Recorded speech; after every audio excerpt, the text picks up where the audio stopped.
Jay's presentation, I just want to have a word or two about the Georgia Society of CPAs.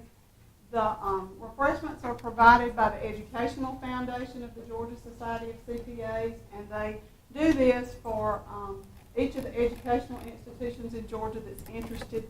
They want us to have a program that can give students some idea of what might be involved if they choose accounting as a career, and do a plug for the organization and for becoming a CPA. And so Joe will be a great representative to discuss a lot of that with you. But I just want y'all to know that we have some brochures over here that the Georgia State Society has provided. There's one on the Robert Half Accounting Salary Survey, and that's always one that is of most interest to students. But also, you can go on the website and to www.gscpa.org, or you could just key in Georgia CPA and it would come up. And the website is there, but there's a section there for students.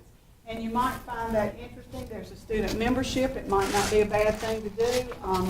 If the cost, if any, is minimal. And it would be a nice thing to put on your resume when you're doing a job search, because it shows that you're interested in the profession in which you hope to participate when you get through school.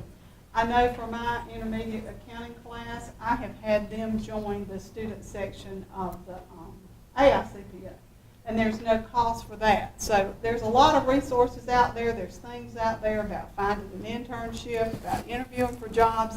There's all kind of resources out there. So I encourage y'all to look at some of this and take advantage of it. At this time, I'm going to turn the program over to our speaker. This is Jay Shirah. He is a Georgia Southwestern graduate, and he can tell you a little bit about when he was here and all of that kind of thing. And he is a CPA with the Albany office of Malden and Jenkins, and we're just so pleased that he's willing to take his time to come. He has his bachelor's degree and a master's degree from Georgia Southwestern, and he works in Albany, but he and his wife live in the Americus area. Mm-hmm. So he has a lot of interaction here, and I don't know if any of you know Scott Shirah, that's his younger brother, but some of you may. So let me turn this over to Jay, and we're looking forward to what he has to say, and we want this to be an interactive thing. If you have questions, please Sure. Raise your hand, and Jay will try to respond, and hopefully he can address things that you have concerns about. Thank you. Thanks, Susan. Again, my name is Jay. I came to school here in 2003, graduated in 2006 with a bachelor's in accounting, graduated in 2008 with my MBA, went on and started Malden Jenkins in 2009, got licensed in May of last year, and now it's just work, work, work instead of study, study, study. Just a little background about Malden Jenkins. I know Susan mentioned that she didn't know if a lot of you knew that there was a pretty big regional firm close to America, so I'm going to give you a little bit of background about M&J. We were founded in 1920. We're a large regional firm serving clients in the southwestern United States. We have offices in Albany, Macon, and Atlanta, Georgia, Birmingham, Alabama, and Bradenton, Florida. Last year, our revenues firm-wide were about $40 million. Albany office being about $6 million of that. We employ approximately 225 professional staff, with about 20 to 25 in the Albany office. So we're a small piece of the pie, but we're the founding office. So M&J was founded in Albany. We have about 40 partners firm-wide. We have two classes of partners: capital partners, where you put money in and you're an owner. And then we have income partners as well, where you just get a piece of the income. Currently have 4 GSW graduates that are employees at Malden Jenkins. Myself, Kelsey Dieter, who's in HR in Atlanta, Jeannie Greba, who's a staff accountant in Atlanta, and Doug Moses, who's a partner in Atlanta, and he's also the head of the Alumni Association here at Georgia Southwestern. Give you a little bit about what we do firm-wide. We serve about 200 bank clients. We serve over 170 governmental entities, which is your cities, your counties, your authorities, your municipalities, et cetera. And that's more than any other firm in this region of the United States. Other industries are SEC registrants, wholesale distribution, agribusiness, employee benefit plans, long-term health care, construction development, and of course, we serve clients doing just tax, individuals, estates, and trusts. We provide financial audit review and compilation services, forensic audits, compliance audits. I'm not going to bore you with all that we provide. I just want you to know that we're more than a 3-person shop that's on the corner that you just push tax returns all day. Because I do that, honestly, for about 4 weeks out of the year. That's it. Now, there are people that do that more, but not me. So you ask, what do I do? Well, let me tell you what I do. I work on about 15 or 20 local government audits yearly. And out of those 15 or 20, I do about 20 A133 compliance audits, which are your grant audits. I'm in charge on probably 2 to 3 of those. They're my clients. I do 10 employee benefit audits a year. I have 1 audit and 1 review of construction companies. I have 1 pharmaceutical company audit. I have 1 review and 1, which is also a multi-state tax return for an engineering firm located in Albany. Susan and I were talking about this earlier. They filed in 32 states this year, so it's like a 2-week process. And then just various tax returns for, like I say, about 4 weeks out of the year. I split time pretty much equally between being in the office at Malden & Jenkins working and being in a client's office. So you always have to be on top of your game. You have to dress nice all the time. This is our office dress, but nothing less than this, except Fridays we get to wear polo. When we're in a client's office, we don't underdress them. If they wear ties, we wear ties. If one was to wear tuxes, we would wear tux. So, but most clients now, most businesses are getting into the business casual, which is what this is considered. And so it's pretty easy. It's pretty easy to transition between being in the office and being in a client's office. Getting into the work, and as far as the audit files, they're 100% paperless. We don't have paper audit files. If the client gives us paper, we scan it and it's in the computer. So you really need to focus on Microsoft Office Suite, Excel, Word. Really need to be able to work in Adobe as well. But Excel is a really good staple. It's a lot of what we do. And probably that's the most useful thing I learned here at Southwestern was microcomputer applications in the business environment. Whatever it is, the Microsoft Office class, is that what it's called? That's probably one of the most helpful tools that, other than just a basic working knowledge of accounting, that I learned while I was here. Anybody got any questions? Please stop me if you have any. I'd rather let this be interactive if you got anything. So next thing I was going to hit on was the CPA exam. I know y'all want to know about that. It's really exciting. So how many know what the qualifications are, what you have to do to be able to sit? Anybody? Is anybody planning on sitting for the CPA exam at this point? 4 or 5? Okay.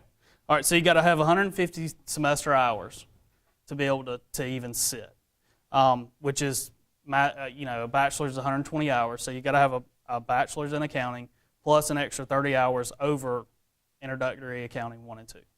So if you're taking an extra 30 hours, an MBA is 36 hours? Now it's 30. 30? So why not go in and get an MBA? Number one, it looks great on a resume. You're still going to be in school for that amount of time, so why not go in and get your MBA? That's what I did. I didn't really want to do it at the time, but my dad kind of pushed me into it, and I'm glad he did. He always told me there's that 3 extra little letters behind your name that makes a difference, and it's probably about a $10,000 pay difference. The other 3 letters, CPA, is probably a $30,000 pay difference, if not more, starting out. So you're getting into studying. You've passed class, you've graduated, you're going to study for the exam. How much time do you think you need to study for the exam a week? Anybody? 15 hours a week? That's probably pretty accurate on top of work. So you're working 40 to 50, you're studying 15 to 20. So it's another part-time job studying for the exam, especially if you're working full-time. Do you have something? Oh, okay. So study materials. A lot of people ask about that. Malden & Jenkins actually pays for your first round of Becker study material. They fully reimburse you. You sign a 2-year contract to work with them, and they pay for your study material. So that's a plus, that you don't have to drop $4,000 for study material and then another $1,200 to take all 4 parts of the test. It's a plus that you've only got to out-of-pocket the testing costs. I used Becker and I used Kaplan. Kaplan was really good. It's an online-based, web-based study tool. I liked it better because you got another 18 months out of it. You got 36 months instead of 18 months with Becker. It was about a third of the price, and you got about 3 times as much material that was included. So that's what I use. And I also used, while I was trying to just buckle down and finish up, Becker offers a final review live class. I went to the one in Buckhead for 2 parts. I went to the one for FAR, and I think it was 10 hours. That was a long Saturday. It was a long Saturday, especially during the middle of busy season. But it was helpful. It's designed to give you that extra 7 to 10 points because most people fail with like a 72 to a 74. Most people pass with a 76 to a 78. So it's designed to give you that extra 5 to 8 points to push you over the top. So I definitely recommend that. It's $250 per session. It's well worth the money. Yeah. How early did I start studying? I wish that I would have started while I was here. I had a part-time job. I was in my master's program, taking a couple classes a semester. My dad tried to get me to take it while I was here. I said, "Nah, Dad, I don't want to be a CPA. I don't want to do taxes all day." Lo and behold, here I am, and I don't do taxes all day, and I love it. But I would recommend, if there was, that was actually something that I was getting to. That was my last point. My last point was, if I had, hindsight's 20/20. Looking back, if I had it to do all over again, I'd start taking my tests while I was here, while you're still in school, while you're in the mood to study, while you remember how to study. Because once I graduated, it had been a year and a half since I'd had an accounting class. When I graduated in December '08, I started studying in May of '09 for my CPA exam, and it took me 2 years. Wound up having to retake a part because I lost it because I didn't pass all my sections within the right time frame, and I'll get into that. So the earlier, if it's something you know that you want to do, or even you think you might want to do, go on and start studying. Definitely. And I'm going to be honest with you, I've studied more for the CPA exam than I ever have for anything in my life. Ever. I was one of those people, you could go to class, pay attention in class, come out with an A or a B, you're good. CPA exam, you got to crunch it. Sure, yes. I have a question. Yes. Say 15 hours per week. For how many weeks?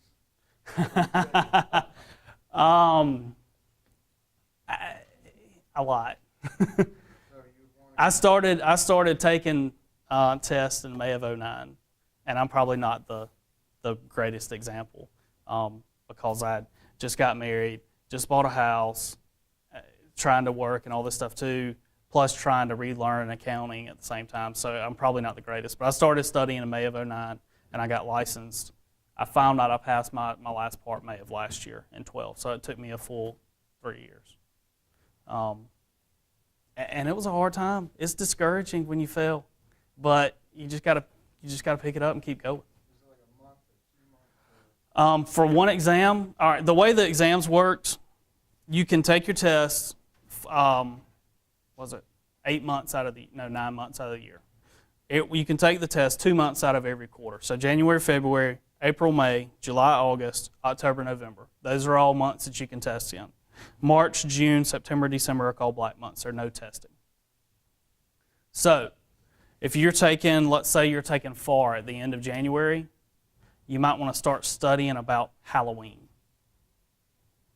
That's one of the ones that has the study manuals this thick, and it's huge, and you've got to put a lot of time into it just because there's so much mathematical problems and things such going into it. Go ahead. Do they have Becker, Kaplan, do they have sample exams? Oh, yeah. The ASCPA website has sample exams. Yes, very, very much so. Very much so. Matter of fact, I saw a good majority of the questions on my exam that I had done in my homework and my practice A's and stuff like that. So. And the climb materials have a lot of problems. Yeah, Glime's good too. I never use Glime, but some of the guys that I work with use that, and it's. It works. It worked for me. I used to, the first day, put it down there, and it was part of your job to just start studying. Because if you didn't pass, you knew within a couple of years you were looking for another opportunity. Right. So it's just part of it. So you say when you get your degree, and if you're going to work for a CPA firm, you have to become a CPA. There's Exactly. no like, well, you'll get more money. No, they want you to. And if you can't attain that, you're not going to be with a CPA for more than probably 2 years. Exactly. That's how M&J is. You start, you're a staff 1. You are staff 1 for 12 months. Then you move to a staff 2. You're a staff 2 for another 12. You can't move past staff 2 until you pass your exam. Doesn't matter. There's people that's been there for 2 or 3, 4, 5 years that if they don't pass pretty soon, they're probably going to meet the chopping block. We're Malden and Jenkins CPAs. This is how it was told to me. We're not Malden and Jenkins accountants. We want you to pass your exam. We're Malden and Jenkins CPAs. We want you to be certified because the way the partnership agreement and such is structured, that when partners retire, there's opportunities to move up. There's a certain number that they keep rotating in and out. And you've got to be a CPA to be able to accept the responsibility to be able to move up. So if you want to be an accountant, don't go to Malden and Jenkins. I wouldn't say go there. I wouldn't say go to any local firm with CPA behind their name because it's totally different. It's totally different between, I guess, bookkeeping and CPA. It's a whole different breed. Also, I just wanted to mention, when you go out there and work for CPA firm, everybody's taking Vector or Line books, Right. Cap or whatever. They sort of get an indication that that's not something you're interested in, if you're not really doing anything like that. It'll be a lot less than 2 years that you'll probably stay. Yes, very true. They want to know and they want to hear and see that you're really making that effort to attain that. That's right. And not only do you have to make the effort to try and pass the exam if you hadn't already done so, you still got to make that same effort while on the job and show them that you can do the job as well. So it's a lot of pressure going in, but you just got to kind of work through it. Do they give you any free time to study? Is there any Yeah, actually from April 16th through about August the 30th, you do nothing in the office but study. You come to the office, you study for 8 hours, and you go home. That's what it is. Because, and I'm not saying everybody in the office does that, but if you're a staff 1 or staff 2 and you haven't passed the exam, that's pretty much what's expected of you during the summer. Now, you may have a job here and there, once a month, twice a month, but it's really it's not like busy season. Busy season is January 15th to April 15th, mandatory 54 hours a week, unless you have other arrangements, which means you work more another part of the year. Like me, I do a lot of government audits, so I get my 60-hour weeks in from July 15th through November 15th. And then I come back in and work a reduced schedule from during busy season, January 15th to April 15th, which is, I think, 48 hours a week is my mandatory that I have to work. But it's mandatory that you work those, but if you're running behind or whatever, then you're expected to do what you have to do to get the job done and get clients' materials out the door, whether it be a tax return or audit or whatever. A little bit more about the test. Do any of y'all know the layout of the test or how it's set up or anything? Okay, there's 4 parts. There's financial. It's a 90-question multiple choice. And then you have, I think, 8 simulations. And you've got 4 hours to do it. It's a time test. You can take breaks, but the clock doesn't stop running. So they structure it as such. You spend about 30 minutes per each, just 3 sets of 30 multiple choice questions. Yeah. What exactly do you mean by simulation? For example, do y'all do case studies? or anything like that? Some of them are from It depends on where, some of these people are principal people and some of them are ready to graduate, so it's all across the board. Okay, all right. So a simulation is you get information about a company, and your task is to do a cash flow about the information you're given. That would be a simulation. Or you get, again, some information about a company, and it asks you what accounts are debit and credit. So it's a lot of, it's an application type things. There are the simulations. And then you have one research tab, which is where you research the authoritative guidance for the answer to a question. Did I? Yeah. Okay. All right. So you've got 4 hours to take for. Then you have audit, which again, you have 90 multiple choice questions. You again have, I think, a half a dozen simulations. And you've got 3.5 on that. And that's the same for reg. You've got 3.5. And reg's the tax test. So it's always good to take the tax test after the tax season because it's still fresh on your mind. So just remember that if you get into it, you're working a tax season, save reg till the end because it'll all be fresh on your mind.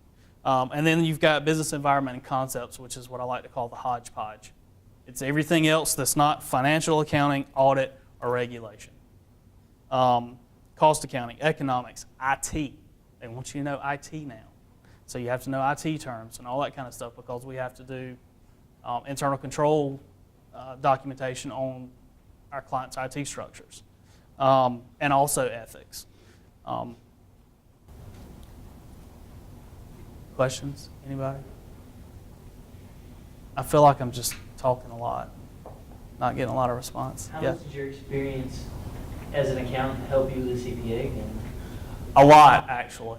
That was probably my experience, on-the-job experience, probably helped almost as much, if not more, than studying 20 to 40 hours a week. Because you get to something during the week when you're on an audit, and you learn how to do something or learn the ins and outs of a transaction, and you get to studying that weekend, and it comes up, and it doesn't take as long to click because it's fresh on your mind. So, and again, like I was saying during tax season, the best time to take the tax exam is after tax season because it's all fresh on your mind. You've been working on it for a long time. So. Did you study, when you were studying for the exam, did you do it in any study groups, or did you just do it yourself with everybody with No, yourself? it's kind of, With a firm, ask questions if you didn't understand, how did that interaction work? there really, honestly, there wasn't a lot. There was, at any given time, 4 to 6 people studying and taking parts of the exam at the same time, including myself.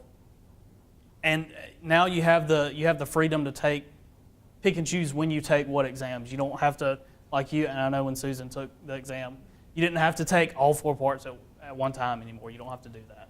So I might be taking financial, and Paul might be taking reg, and Wes might be taking audit. So you might look up every now and then and catch the same person taking an exam on the same window, but even still, most of the time we were in and out of the office so much that it's just kind of every man for himself. And most people have different study styles as well, so what works good for me probably wouldn't work good for you or for somebody else.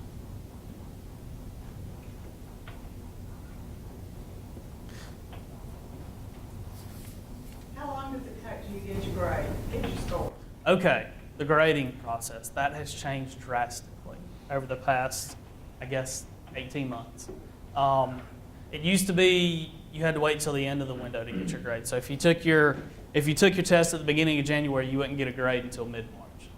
Now if you take your test at the beginning of January, you get your grade about 5 to 7 days later. So, which is a lot better, a lot better. But you can't take that same part again until the next testing. That's right. You can can't only. sign up for it at the end of February, let me take it again. 'Cause I That's did that's two right. points. You can, because the way they grade you, you can go and take the test and technically pass and still fail because it's all curved. It's not only how you do, but how you do against everybody else that's testing in that window, which is how it was when I was there. Now they compiled a bunch of information on a bunch of scores and how people tested, and now you're compared to that metric. You're not compared to everybody else in the window now, which is why the grades come out quicker now. It's because they're not waiting until everybody else to get done in the window to compare your grades to. So you can go in there and blow it out and make an 85 on it. But if everybody else makes 95 and above, and you're in the lower 40th percentile making 85, you're going to fail with like a 60. And I always hated that part of it, but it's the nature of the belly of the beast. I mean, pass rate on CPA exam I think is about 12%. So they want you to, when you pass the exam, to be very qualified. So it's all about relativity?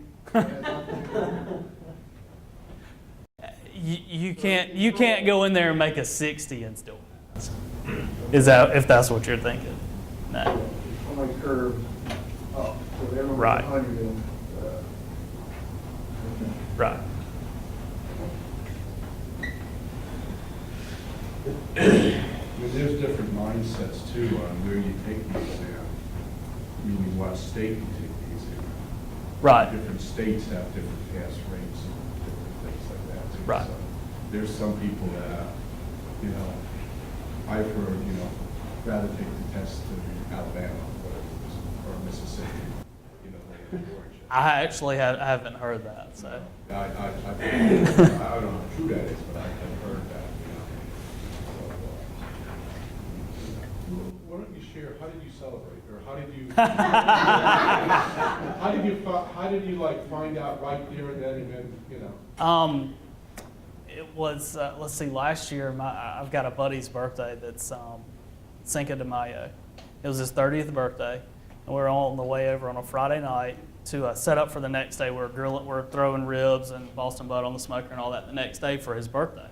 On the way over there, I pulled up the online site on my phone and checked my grade on my last section, and it popped up and it was 87, and that was the 5th time I'd taken that part.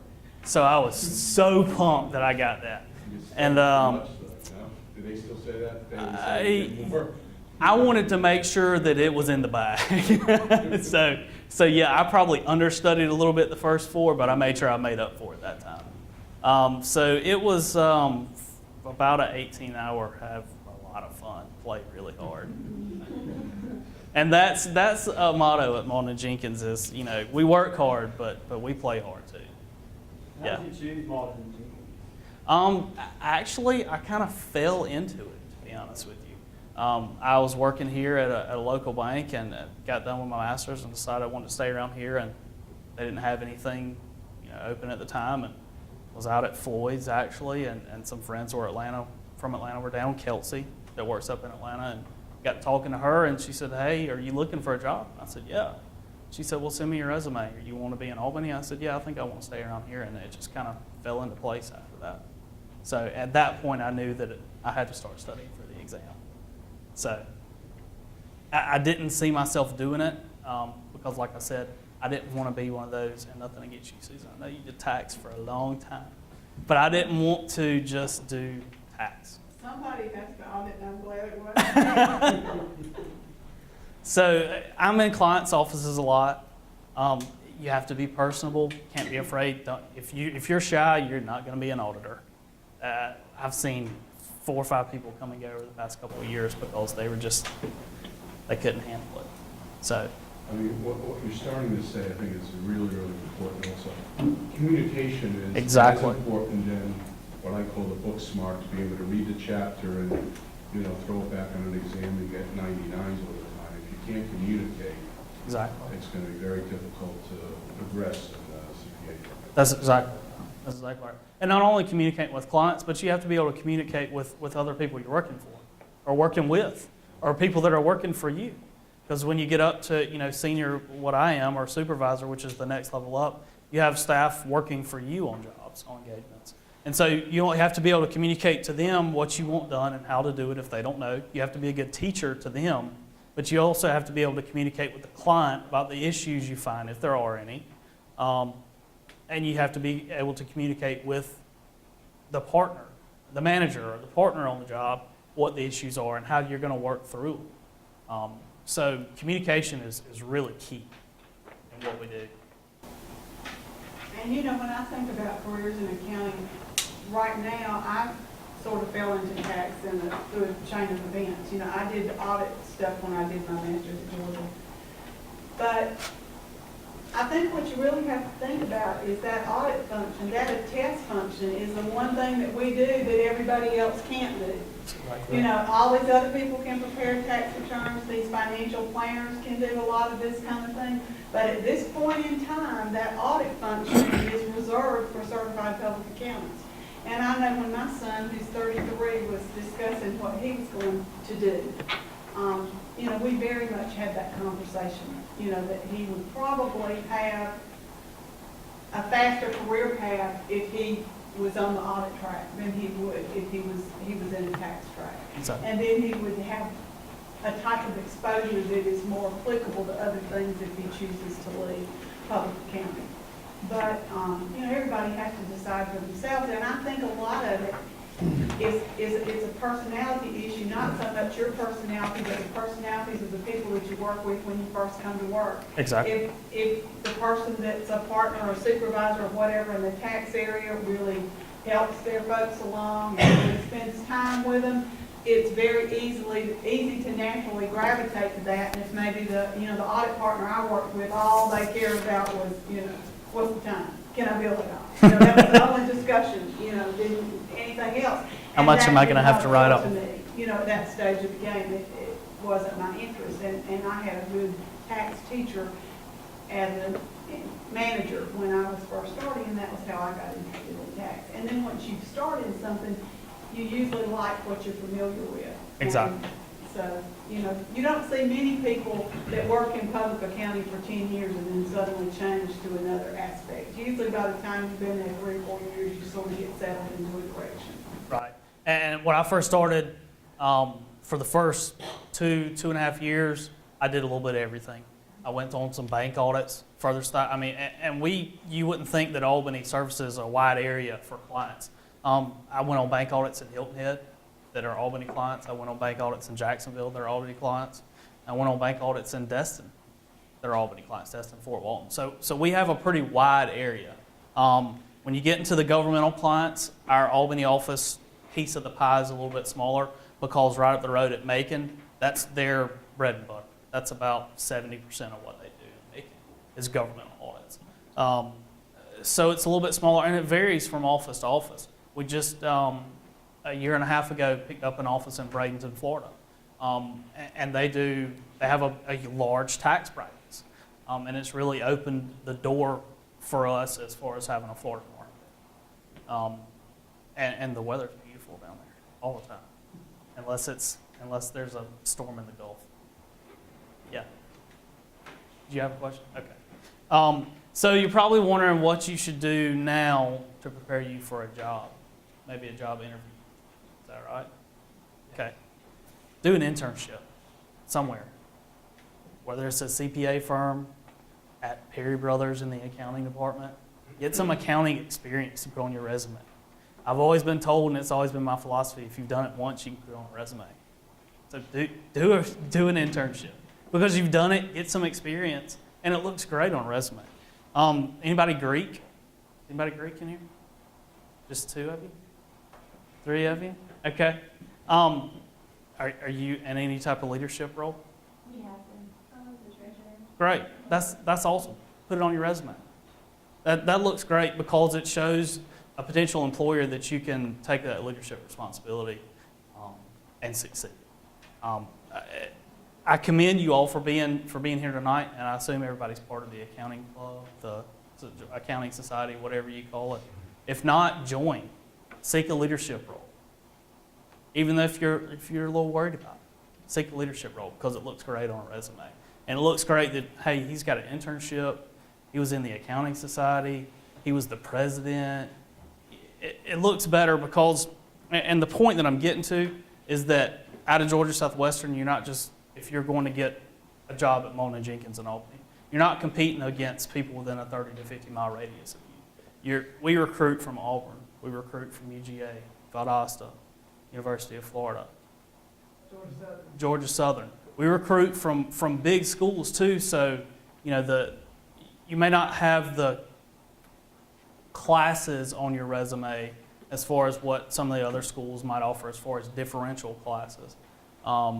So you've got to really make your resume shine out and be able to compete with those students from the bigger schools. And that's a great way to do it. You know, if you want to be a CPA and you want to go a long way, don't start out at mom and pop, rename, on the corner. Start out at a big regional firm or a big four firm, somewhere to get you a lot of experience in a lot of different areas very quickly. If you don't like it, make do for a couple years so you pass the exam, and then go to a mom and pop, because then you've got the experience. And starting out, the difference in mom and pop and Malden and Jenkins is about $30,000 pay difference yearly, starting out. So it's really, if you take the time to do what you need to do now, it's really rewarding very quickly after you graduate. Can you talk a little about, I guess I would call it the relationship with people that leave your firm, that maybe go to clients as controllers or things like that? Have you had a lot of experience with that? I don't know if the Albany office has a lot of that, but you know, through my career, you know, people left firms, they've gone and they've worked for clients, and the relationships stay strong for your firm to continue to do work for those clients. To be honest with you, I really have not experienced a lot of that. I would say Susan back probably has 15 more or than. 20 years ago, there were a number of people that went to client organizations, and, you know, we still really kept in touch with those folks, and we might have a CPE day that we invited those kind of people to come to and that kind of thing. So there certainly is not the kind of network that the national firms have. But there's a lot of people out there in the banks that have been Malden Jenkins employees at one time or another. They're probably before Jay's time there. But there's a number of, you know, 50-year-old CEOs, CFOs, and that kind of thing out there that worked at the firm back in there, you know, when they were 30. Yeah. And correct me if I'm wrong on this, I'm talking through Kelsey now. So GSW holds just one main business fair. Is that right? Business career fair? Don't have That's my understanding. Okay. That there's And I never knew about this, but from what I've been told, that you know, most of the larger universities don't have an accounting specific fair, a meet the firms type day that you go up and you drop your resume off at 30 different firms from around the area.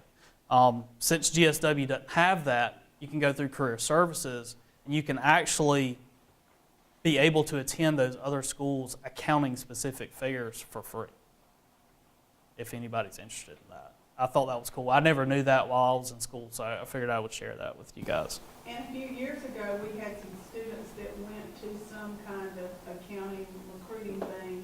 I think it was something the Georgia Society of CPAs sponsored in Atlanta for smaller schools. Yes. And I know we had a couple of students who got their jobs through that. So that usually takes place in the fall. So I'll have it on my calendar for us to try to look into it and see what might be available for next fall. Yeah, they have to that see. written in every fall. Yeah, in September, I think. Yep. Okay. Also, in talking to our HR department, they're getting a lot of feedback from like Career Builder and LinkedIn. So if you're serious about it, get on LinkedIn and find some of these people, you know, that are some of these businesses that are pulling from there as well. It's growing more and more from a web-based type. Drop your resume off, then I get a knock on the door, and are y'all hiring? What's the time frame, what's the time of the year that you're hiring, and how many people are you hiring, you know, out of school for next year, or is that already, that process done already? No, not at all. We hire, usually in Albany, we hire in August and in January. August, we usually hire 1 to 2 people each window. We're a little bit smaller, so we've got to keep hiring people to keep the flow coming in. But like Atlanta might hire 15 or 20 people in August. They might hire 10 people in January. Macon might hire a dozen people. It just depends on what kind of workload you've got as an office. If you've had some some people leave recently and you need to fill some shoes. So definitely, and about now is the time they start looking to hire for August. How about transfers between offices? Is that common or uncommon or possible? If somebody really wants Albany, but they'll take Atlanta until there's an opening. I have seen it happen very few times. There was about 2 years after I got hired, there was staff one that got hired. And pretty much from what I understand, we needed the help in Albany for 18 months. And so he was hired with the agreement that after that 18 months was up, or when a position opened up in Atlanta, he would transfer there. And so that happened. When we opened up our office in Bradenton, there were 2 partners out of Atlanta and 1 partner out of Macon that transferred to Bradenton. And they took a few staff with them as well. So it doesn't happen a lot, but you know, if you're, it can happen. I'm not saying it can't, but it just doesn't happen a lot. And customarily, it would be the other way. It would be somebody that's dying to be in Birmingham or in Atlanta that might accept a job in Albany with the hope that if I did well after a year or 2, I could transfer because Right. they've invested in me. Yeah. And so usually it moves in that direction and all. But I was just looking at a partner picture you had, and you know, everybody in that picture went to Atlanta from another office. Right, right. So it certainly happens, but it doesn't always happen at the 3-year level. Right. In that kind A lot of times, These guys, Greg Morgan and Donnie Luker, were both in Albany when I started. and a lot of times when we open a new office, either from the ground up or we buy at another firm, especially if it's far away like Bradenton is, we want the M&J name and influence in the way we do things present in Bradenton. Because 9 times out of 10, you've bought a firm that does things completely different than you do. And even though you're a state away, you still want them to have the same policies and goals and whatsoever that you have locally. So that's why you'll see a lot of partners move around when new offices open up. Does M&J offer internships? Yes, we do. Every office offers internships, and you are more likely to get hired at M&J if you have an internship and you perform well. Usually, if you're a good performer and they like you at the end of the 5 or 6 months, or no, 4 months, they'll go in and offer you a job for when you graduate.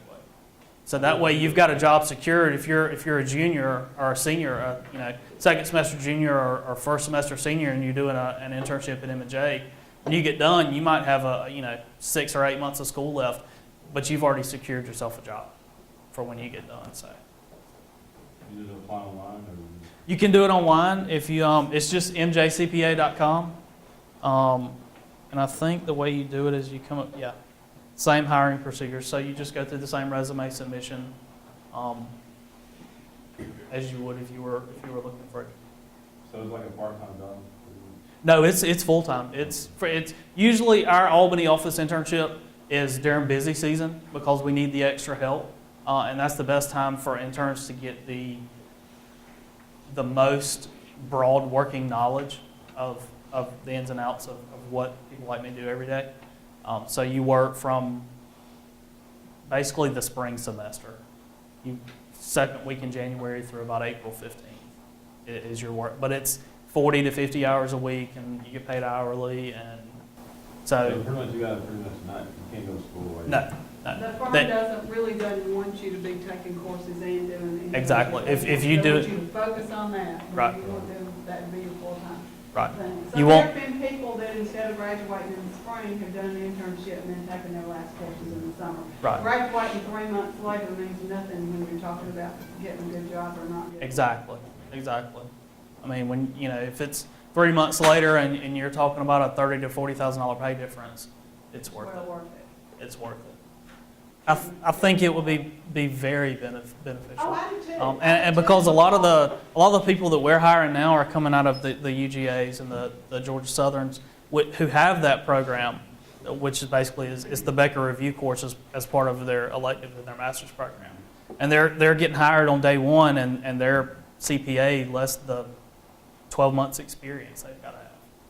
So it makes it a lot easier when you're just working. You've already got that behind you, and you've got to get 12 months experience. So that's why I'm stressing, if you want to be a CPA, go on and start studying while you're in school. But Definitely. He's also saying, he's really thinking about school going through a graduate program. If you're a Yes, person exactly. who is a second degree accounting person, or if you have changed your major because I was in nursing for 3 years and then I changed my mind, well, you're gonna have 150 hours or very close to it when you graduate. Exactly. So for that kind of person, you know, yes, you could be preparing for the exam right at the end of your curriculum. But for those of you who are going to finish with 120 to 125 hours of credits, you've got another, you know, year or so of school. You've got another You 18 can months. Work on it in your master's level. Yes. Do they change the material for each year? I mean, I want to study for regulation now, and when I take it next year, they've already changed everything. So everything I study for, if I buy the book right now, As far as what's being tested on, they just went through a huge test transformation about 12 to 14 months ago, so I don't foresee that happening very soon. The material is what the material is. The only thing you have to worry about is new regs, new tax regs, new audit standards, something like that come up. But as far as them just go up and changing the material, I don't see that very likely in the near future. Probably what happens is that they'll post any changes to the materials and stuff like that. Yeah, If exactly. you're involved with Becker, they're gonna let you know and update. You're not just gonna buy a book and not be able to, you know, go online and see the updates. Plus, I believe the CPAs, the testing center now also, I know years ago it used to be once a year they would come up with, these are the changes for the next, that are gonna be effective 6 months later. You know, so sometimes if you were doing the current tax law, Right. the old law was what you were testing. Right. Right. So you said, you know, go through tax season and do it. You gotta be careful of the timing of when you're doing it and studying.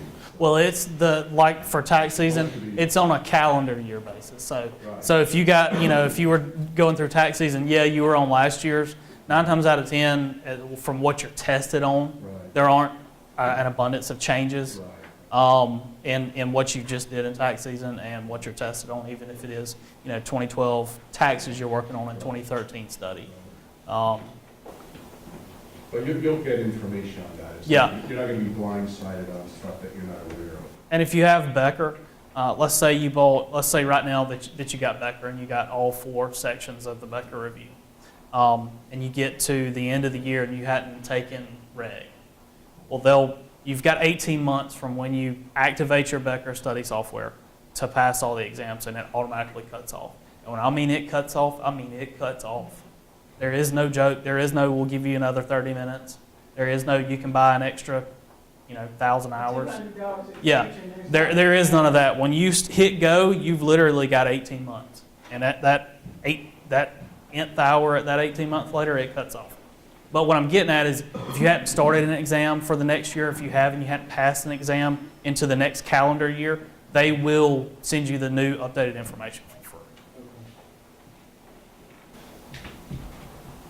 And the reason this 18-month time frame that Oh, he yeah. refers to is so important is because once you pass your first part, you have 18 months to complete the rest of the exam. Right. So that's when Jay was saying that he had to retest on one of his parts because he didn't get the other parts completed within an 18-month window. So he lost one and he had to do that one over again. Right. So you need to, once you get started with it, you need to be committed. Very. Because it's expensive to It's take the very- part. it's- Don't they it's cost very about expensive. $250 or something like that? Financial costs about $280. Audit and reg both cost about $250, and then BEC costs about $200. So you're But basically talking if you have to about retake, you get I think it's 75% if you retake. But you're throwing money away. I threw away $2,000 taking tests just because I wasn't prepared when I went to take them. But I was too proud to say I'm not ready and reschedule them. So So when you think the cost of the exam the cost of the study materials is expensive, you have to kind of counterbalance that with this $2,000 of testing fees that were paid because he wasn't quite ready. And then the anxiety and Oh, the yes. stress on you when you have not gotten it done. oh yeah. It is stressful. But I don't know anybody in the years that I was at Malden Juniors, which was 25, and all, young people all the time, I don't remember anybody who made a really legitimate effort who was not successful. You're I mean, exactly if right. you find out what you're supposed to do, you get the materials, and you do it, and you do it with the right attitude, you can be successful. Mhm. This format that they have now is about as good as it could be. I agree. Because you can pick one topic, you can pick one window, I'm gonna study this for 8 weeks, and I'm gonna Exactly. kill myself with it, and then I'm gonna take it, and then I'll move on to something else. And the normal study time for an exam, I may have been exaggerating earlier, 8 to 12 weeks. But I do recommend throwing in that Becker final review. I'm not trying to plug Becker or anything, but I do recommend that final review. It's a live class versus a self-study. So you're actually in class with other people. If you have a problem, when I was doing the financial one, I thought I was, I think it was bond issuances. I thought I was doing it right the whole time, and I'd just been doing the self-study. I get to class, and I'm doing it wrong. I mean, it's bad wrong, which might have been the reason why I didn't pass. So you get there, and you can actually interact and talk to somebody and let them explain it to you, explain you through the correct ways to do things. And like I say, they go through, and you get a little book about this thick, and you sit there for 10 hours. You take 45 minutes for lunch, and that's all you do all day. To tell you how much it sunk in, my sponge was so full that I dreamed about it 2 nights later. I was doing accounting stuff in my head. I know that's horrible to think about. But that's, I mean, it was to the point it was time to buckle down. It was time to get done. And that was this time last year that I was doing that. Just to show you guys that we don't just sit around and push pencils and stuff. We actually do have fun. If I can find it.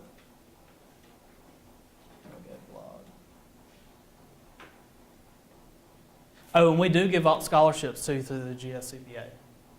So if you're still in school, definitely go through GSCPA and apply for the scholarships. This is what we call M&JU. This was first time last summer where everybody from all the offices got together up in Atlanta for 5 days. And we had training, and we had team building, and we had a lot of fun. And this is what I was saying by we play hard. We work hard and we play hard. That's our managing partner. And it's a wine gap. And so it'll roll through, and you'll get to see that we do have a personality. We kind of like to have fun too. So they make all the younger people, the younger staff do skits about the office, what's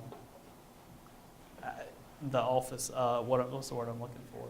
Leaders. Yeah, leaders, I guess you would say. And it's a really good time, and the Albany office is one of the best in years in a row. We're kind of proud of that. We got a big trophy and everything. But anybody else? Anything else? Please ask. This is the time to ask and learn. Go ahead. Okay, like I know, well, a couple of students, they're like, C's get degrees, but like, do you think that you should maintain at least a 3.0 to be even a shoe-in for like most of the internships and most of the jobs? Yeah, you got to have at least a 3.0, and you really want to have like a 3.4, 3.5 for it, and especially, and I love Georgia Southwestern, but like I said, you're competing against students out of Auburn, out of Alabama, out of Georgia, out of Florida, and they're going to be the cream of the crop, and so you have got to be the 1% out of Southwestern, and so you really want to push yourself while you're here. When I came here in 2003, I was a pre-pharm major, and I pledged a fraternity the first semester and had advanced biology and advanced chemistry, and I did not do so good. And I switched my major very quickly and got into accounting and just kind of found out that it just came naturally.